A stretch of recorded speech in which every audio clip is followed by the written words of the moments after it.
മുസ്ലിയാരെ ഇസ്ലാമിലേക്ക് ക്ഷണിച്ച് ഉമർ മൗലവി കത്തയച്ചിട്ട് സുബ്ഹാനല്ലാഹ്, അള്ളാഹ് കൊടുത്ത ശിക്ഷ അറിയോ? ഉമർ മൗലവിന്റെ മകനങ്ങ് കാഫിറായി. ഒന്നാം നമ്പർ സന്യാസി വേഷം കെട്ടി അള്ളാഹിനെ തള്ളിപ്പറയുന്ന, ഇസ്ലാമിനെ തള്ളിപ്പറയുന്ന പച്ച കാഫിറായി.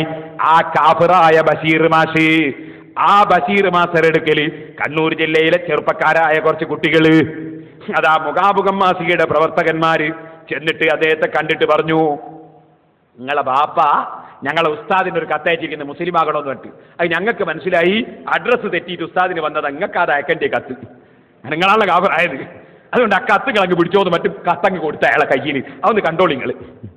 ഒരുപാട് ചർച്ചകൾ നാം ചെയ്തു.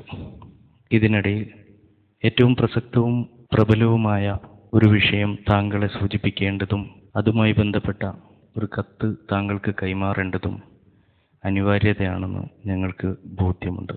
മുസ്ലിം കേരളത്തിൻ്റെ എന്നല്ല മുസ്ലിം ലോകത്തിൻ്റെ മുഴുവനും ശ്രദ്ധാകേന്ദ്രമായിരുന്ന ഇ കെ ഹസൻ മുസ്ലിയാർ എന്ന ഏറ്റവും വലിയൊരു ഇസ്ലാമിക പണ്ഡിതൻ രോഗഗ്രസ്തനായി കിടക്കുന്ന സമയത്ത് ആശുപത്രിയിലേക്ക് താങ്കളുടെ പിതാവെന്ന ഉമർ മൗലവി ഒരു കത്ത് കൊടുത്തയച്ചിരുന്നു.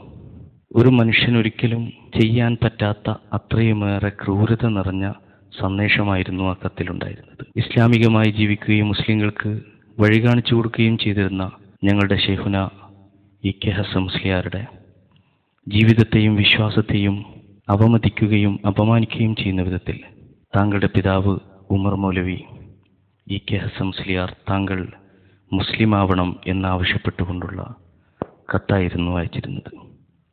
ആ കത്ത് താങ്കളുടെ പിതാവ് എന്നോ താങ്കൾക്ക് എഴുതി വെച്ചതാണ് എന്ന് ഞങ്ങൾക്ക് തോന്നും വിധമാണ് ഇന്ന് അങ്ങയുടെ ജീവിതം.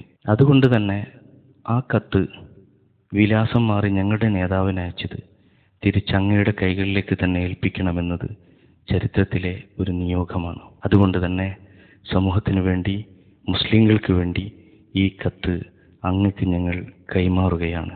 അങ്ങ് ഇതൊന്ന് വായിച്ചു നോക്കണം. ഈ കത്തിലെ ആശയം ഉൾക്കൊണ്ട് അങ്ങ് യഥാർത്ഥ പാതയിലേക്ക് തിരിച്ചു വരണമെന്നുകൂടി മുഖാമുഖം മാസികയുടെ പ്രതിനിധികളായ ഞങ്ങൾ അഭ്യർത്ഥിക്കുകയാണ്.